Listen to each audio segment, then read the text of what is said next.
Hey everybody, I am Usman Aldwny Altuney School, Krongi campus, and in this episode we are going to do a conversation with Altuney. So let's start our conversation without any waste of time. So let me introduce her by myself. So she known as a media queen. Aldwny Altuney is a TV host, speaker, and photojournalist and author with 40 years in media experience. Her PR company Expose Media guarantees results. She is passionate about inspiring more good news in the mass media to decrease depression and suicide rates and lift people's spirits. And you also can connect with her at this link I have mentioned. So hi Agni, how are you? Hello, I am excellent. Thank you. Thank you so much for having me on your show. Okay, you're most welcome. And I want you to introduce yourself by your words. Yeah, sure. Well, I am known as the media queen. I have 40 years of media experience. It's been a wild ride through the media. I come from the days of traditional media with TV, radio, and print media, and I have embraced the online media world, the mass media world, social media, very, very active on social media. And I'm very passionate about inspiring more good news in the mass media, helping to lift the energy on the planet and helping to decrease depression and suicide rates. And I love the power of the media to be able to share messages and create major impact in areas that you may feel without the leverage of the media to get your message out, that you may not be able to make the same kind of difference that you would with the media. So it's a very powerful tool when used well, and it's something that can absolutely change lives. So it's great to be on your show, Usman, and I'm very inspired by you. Only 13 years of age, my goodness. And I've been interviewed by a few people at the Rehan School now, and you guys are just amazing. So thank you for reaching out. I appreciate you, leaning in like this and wanting to know more about the media and about how this all works. It's a very exciting future for you. Yes, thank you so much for appreciating me. And so let's move on our first question. So my first question is from you. What inspired you to become a TV host? Well, it's interesting because my first experience with the media, I was 10 years of age and I was actually interviewed by the media for table tennis. I was a top junior table tennis player. Parts of the world, they call it ping pong. Top player in Sydney, and I was interviewed by the Manly Daily at 10 years of age, and that's where my curiosity for the media started. I never at that thought point, I never thought, I just want to be a TV host. I never thought that at the very beginning, but I had a fascination for the media. It was like the seed was planted when the photographer got up on a ladder, and that back then it was in the film days of photography, where they actually had, negatives that they would process with the film cameras well before digital cameras even came about. And the photographer got up on a ladder and he took a photo of me from the top of the ladder with me with my bat and my ball and looking up at this photographer. I remember thinking, wow, that looks like a really cool thing to do. I'd love to do something like that one day. And then from there at age 11, I was on Cartoon Connection on a big show on Channel 7 on national TV in Australia. And I remember being so scared about speaking in front of 2 million people. And the host said to me, don't think of the 2 million people watching this right now. And I remember being just petrified and I froze on camera. It was a shocking first TV appearance. However, the thing is that everything is hard until it becomes easy, right? So it was kind of like a baptism of fire in the media. And then I had media training as a top junior athlete. Age 13, I then did my own radio show in Sydney at Radio Manly Warringah. And then at 16, I did some work experience at the Manly Daily, went on and did a media degree for 3 years in Canberra, and then traveled around as a journalist and worked in TV, radio, and print media for 20 years. And now I've had my own business as well, where we do publicity for people. We help people package up their genius and get out and be seen, heard, and known so they can build their credibility, their customers, their impact, and their influence in the world. So that's what we do now. And I've actually had my own online TV shows now with Media Queen TV. I've had for at least 15 years different versions of my show.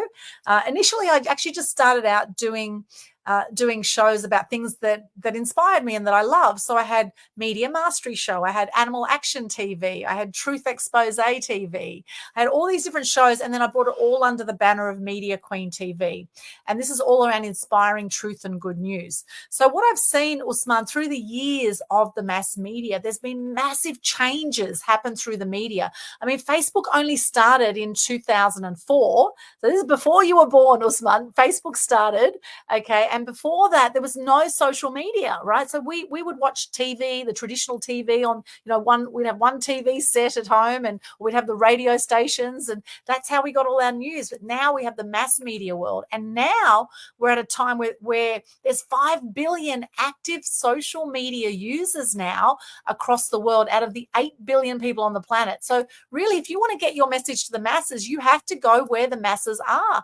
And if you don't embrace the new media and the new media channels that come out, then not only will you not have impact, you will not be able to make the difference that you're here to make. You'll not be able to reach your ideal customers, and you're going to get left behind and left in the dark. And this is what happens when you don't embrace the new technologies that come about in the new media channels. So I love doing my own shows now. In fact, I have Media Queen TV, which is my own show around inspiring truth and good news.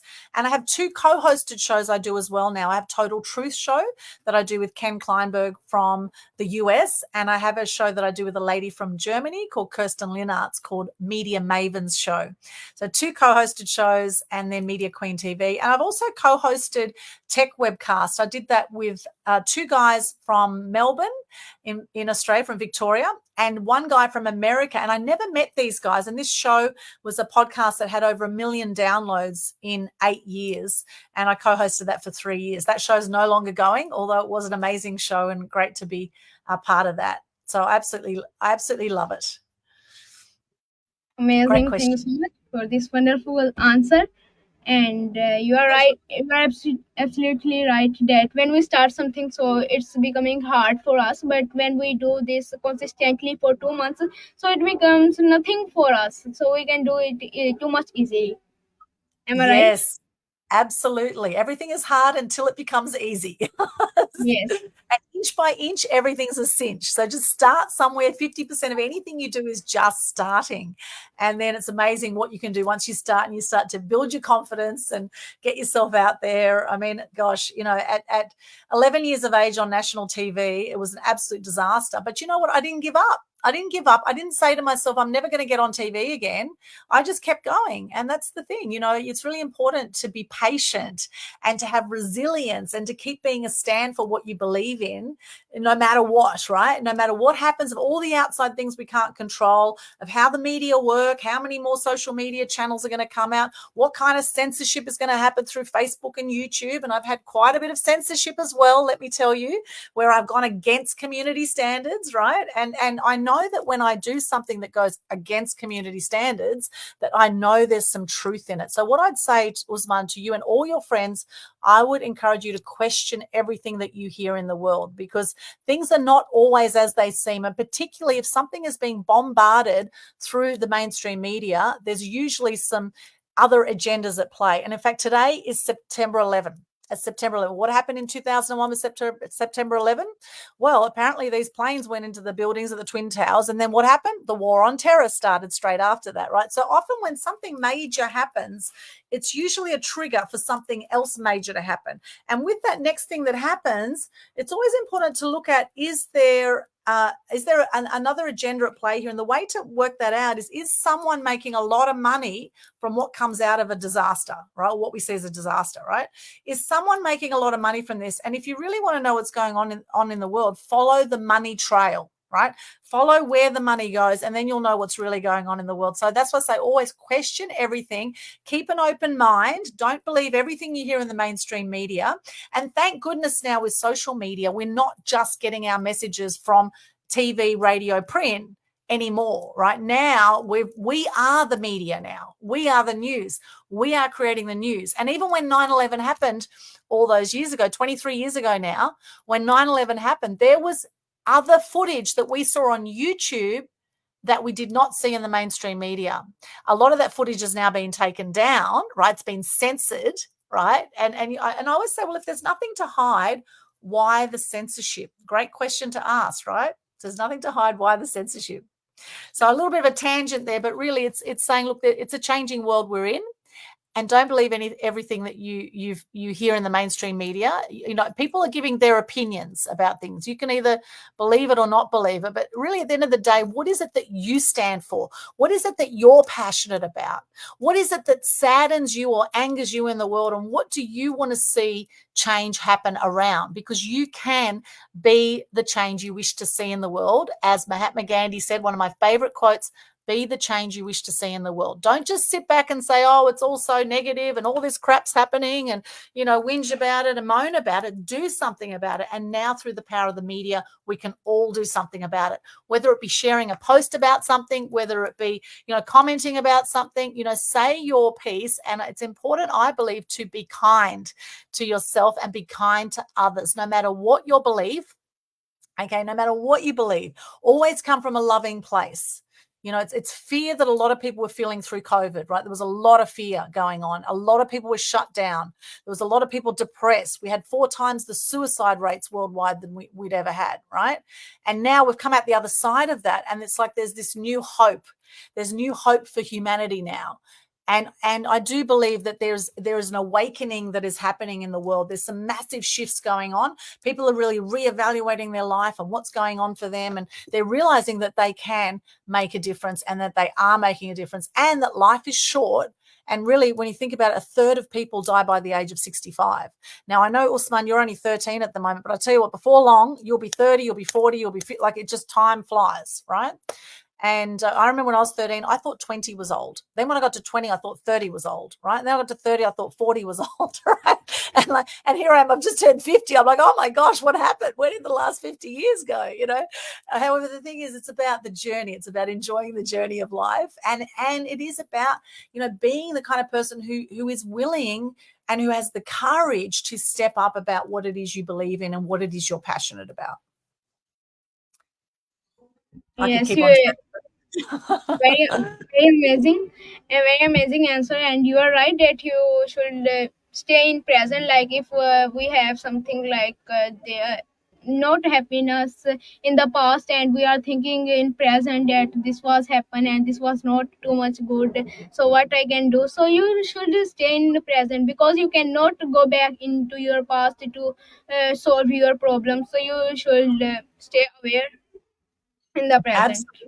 Absolutely. That's where the gift is in the present, right? That's why they call it the present, because it's a gift and it's happening right now. We can't control the past. We can't control the future. We can't control what anyone else does. We can only control how we're going to be in life. We're human beings. We're not human doings or human havings.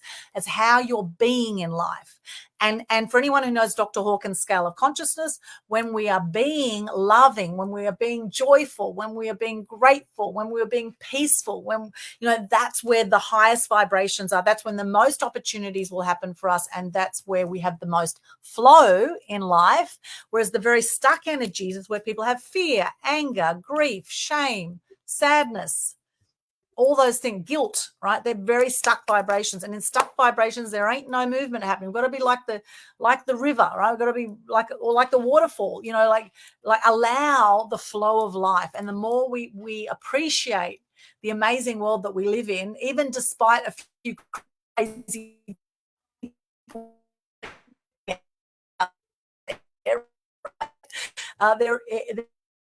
there are so many amazing people as yin yang of life. You know, yin yang of there's always dark where there's light and light where there's dark. And as they say, the stars shine brightest on it. What you choose to focus on will grow. If you choose to focus on all the dramas in the world, you're going to keep seeing dramas. You focus on the good stuff of how we can make it change and how we can shift some of these potential dramas, then now you're empowered to take action and make a difference. Yes, in today's generation, we're just watching dramas, movies. We don't think that we can make these dramas, and we also can make movies by our own self. Or some people think this, and they are like they have a big thinking, critical. They have a good critical thinking, and so let me move on to the next question. So How do you balance your roles as a speaker and author and publicist? Yes, it can be a real challenge sometimes, let me tell you. I feel sometimes I wish there was more than 24 hours in a day. I really do. I tend to work very long hours. I've never married or had children.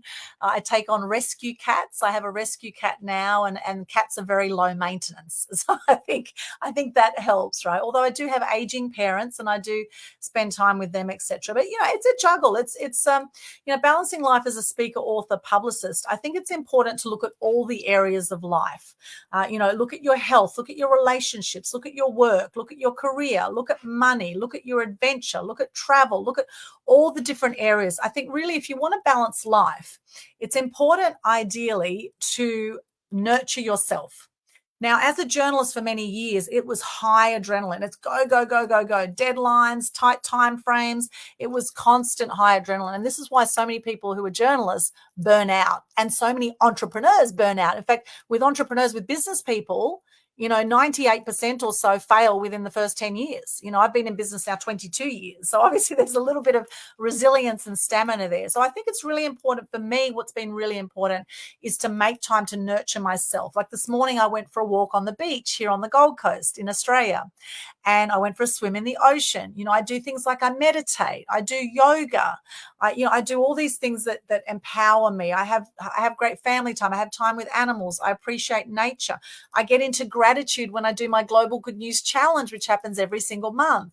Right. So I think it's very important to look at how we're doing life overall. To be able to be a great person who's a great speaker, author, and publicist, it's important to also have a great life in general. Because if you're not happy with your life, if you're not doing what you love, then you're not going to stick with anything. Right. So it's very important to find that passion. They call it ikigai. Ikigai is a Japanese term where you look at, what is it that you love? What is it the world needs? What can you get paid for? Right? It's a beautiful thing. If you look it up, ikigai, for people who think, oh, I don't know what I want to do with my life.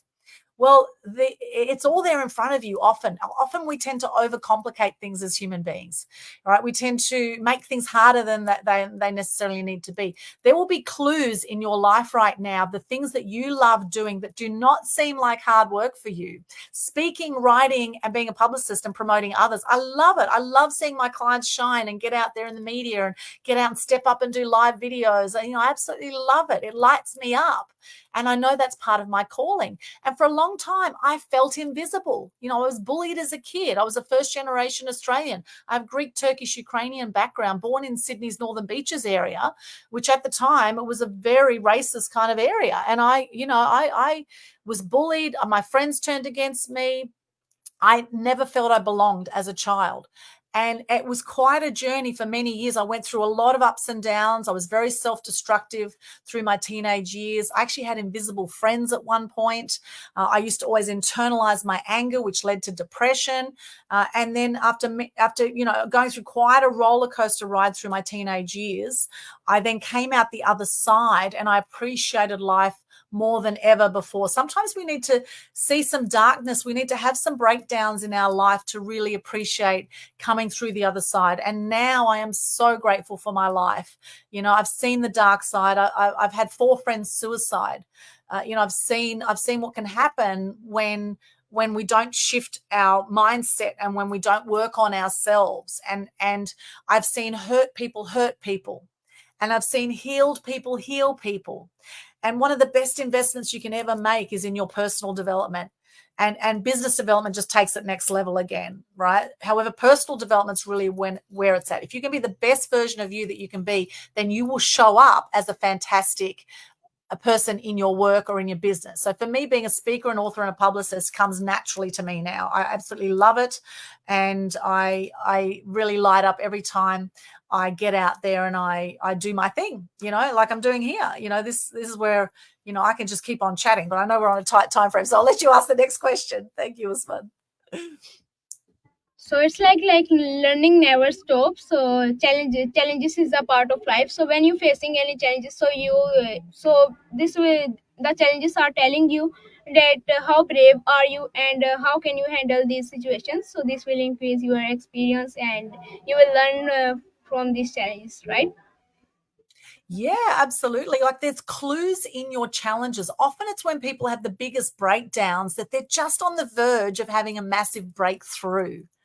Right? It's just a matter of just hanging there, stay there for that roller coaster ride of life, right? We're going to go up, we're going to go down. Sometimes we're going to feel like we're going round and round circles. Sometimes we're going to feel like we're going backwards, but just hang in there, put that seatbelt on, hang in there for the ride, enjoy the ride. When we have our low moments, which will happen, we're going to go up and down this Dr. Hawkins scale of consciousness. We're going to go up and down. In fact, I have a Facebook group called Conscious Community Global where people can see this actual diagram featured in there by Dr. Hawkins, which talks about the areas of flow and the areas of being stuck, from fear to love, moving from fear to love, noticing in your life, where do you have fear? Where are you stopped with something? Where is it you're scared to speak up or scared to step up about something? And how can you smash through that? In Australia, we have this invisible glass ceiling where, it's all about rise to the middle in Australia. We don't generally encourage people to be very successful, or people will put people down if they do become successful. And this is where it's very important to have a great environment of people around you, to do the work on yourself, to hang out with people who are up to big things in life so you can be the best version of yourself, and to learn from all of those challenges because they're definitely teaching you something. And a great question to ask yourself around any challenge is, how is this happening for me? Not why is this happening to me, not to be the victim of it, but actually to look at everything as a learning. The quicker we get the learning, the quicker we can bounce back up and we can get back on with life without being too stuck for too long. However, occasionally we will get stuck. I know for myself, I had burnout many times. I've go, and then crash. Go, crash. And I've had a few near-death experiences where I almost didn't make it. However, thank God I did make it. I've come through, and now I feel stronger than ever. And I feel like I'm just getting started, Usman. 50 years of age, I'm just getting started. Okay, so Another it's great about, quote, actually. yes, it's about One more quote. it's about Yeah, one more now. quote. Can you hear me? Over to you. Yes. I'm getting excited. Over to you. Okay. So I am saying that it's about critical thinking of the peoples. Many peoples give up on some challenges, and many peoples grow up on challenges. They think that the challenges is the learning point. So who thinks that challenges is the learning point, so they can be succeed in them life one day, like you. And my next question is from you. How do you manage to keep your audience engaged? Because this is too much challenging. So I want you to explain. Yes, thank you. Well, look, I think it's really important to have fun with what you do. Definitely have fun. And I think if you can bring the passion to what you do, you will naturally have people engaged. Okay. And look, not everyone will be. It's important to be committed, not attached to what you want, right? You could go, I really want the audience to do a certain thing. But at the end of the day, you can't control what the audience does. Some people are going to love you, some people are going to hate you. That'll happen regardless. The more you put yourself out there, the more you build a public profile, you're going to have more people that love you and more people that hate you. And that's okay. Right? The people that hate you, they're probably hurting in some way. So what I do is I send them love. I even have my love heart here. I send them love. Okay. Anyone who is being nasty, I just send them love. I don't need them in my environment. Sometimes these people are family, although thankfully I have amazing family and they're not like that. But I know for some people, they have, people who can be really hard on them who are family members. So just send them love, right? If anyone's being nasty. So how to keep them engaged, you've definitely got to have fun with what you do. And even in traditional media, the media don't just want to educate people, they want to entertain people. So really have fun with what you do. Share from the heart. I think that's really important. That's where you really connect with people, when you share from the heart. We need to get out of our head. We have 60,000 thoughts a day. And for most people, 98% of the thoughts are the same thoughts we had yesterday, and 80% are negative for most people. And so we need to get conscious to these thoughts. And ideally, the more you can sort of meditate or connect with your soul, because, we're spiritual beings having a human existence, a human experience is my belief. We are spiritual beings. We're never alone. right? And I think faith is really important. Whatever your faith is very important to realize you're not alone. You're here for a reason. We have 14 generations of DNA that are in us as well. So I do believe your ancestors are supporting you with whatever it is you're doing. Now, my ancestry, I've had family that were killed for stepping up in the Ukraine, that were kulaks, and I've had family running for their life for speaking up against the government, which was my granddad, who ran away from Ukraine, went to Turkey, met my dad's mum, who was Greek, hence the Greek, Turkish, Ukrainian background. Now, I know my ancestors are right behind me, supporting me in what I do, helping people step up and speak up. And in my DNA, I have people killed and running for their life for stepping up and speaking up. And that is exactly why I do what I do. I don't live in fear of either of those things, right? You're either coming from love or fear. And what will be, will be. You know, people like Martin Luther King, JFK, John Lennon, now they were assassinated, right? And those people are absolute heroes in my eyes. Julian Assange, he was persecuted. He shared great truths about some very rotten politicians, right? And he got persecuted for it. He was imprisoned for 14 years or something. You know, he's a hero in my eyes. Julian Assange, amazing, right? And I am all for freedom of speech and freedom of information. And the more people step up and they have the courage to speak up about what matters to them, that's when we're going to see things really shift in the world, right? That's when we're going to see it. But we need more people stepping out of their fear, letting the fear go, or experiencing the fear and acting anyway. Act anyway despite the fear, like you're doing here. You're doing a show, fantastic. 13-year-old, what amazing. People at the Rehan School, I'm blown away by you guys. You're so young and you're getting out there and you're sharing messages and you're interviewing people and you're getting great wisdoms. It's fantastic. We want to see more of this, of sharing people's stories and connecting and engaging with people. Really come from the heart as much as possible. Okay, thanks so much for the appreciate us, and I want to invite you in our school when you came in Pakistan. So also come in our school and meet with us and my friends. I would love that. I would absolutely love that one day. That would be wonderful. Thank you so much. I would love that. I'm actually flying to Singapore in 2 weeks. I've just been, I just won an award, actually, a Global Women of Influence Award, which is very exciting. So off to Singapore in a few weeks, and I would love to go to Pakistan one day. I've never been there, so I would absolutely love that. Thank you so much for the invitation, and keep up the great work. You're doing amazing. Okay, so thank you so much for sharing this wonderful and valuable knowledge with my audience and with me. So My pleasure. And I just want to say one thing. It takes a lifetime to be an overnight success. Okay, it takes a lifetime. So very important. Be committed to what you do. Don't worry about what other people think. You just stay on your path. Build the resilience, do the inner work, find mentors who can help you fast track your success, and do what lights you up. Do what you love, and then that way you're going to have the most magnificent life.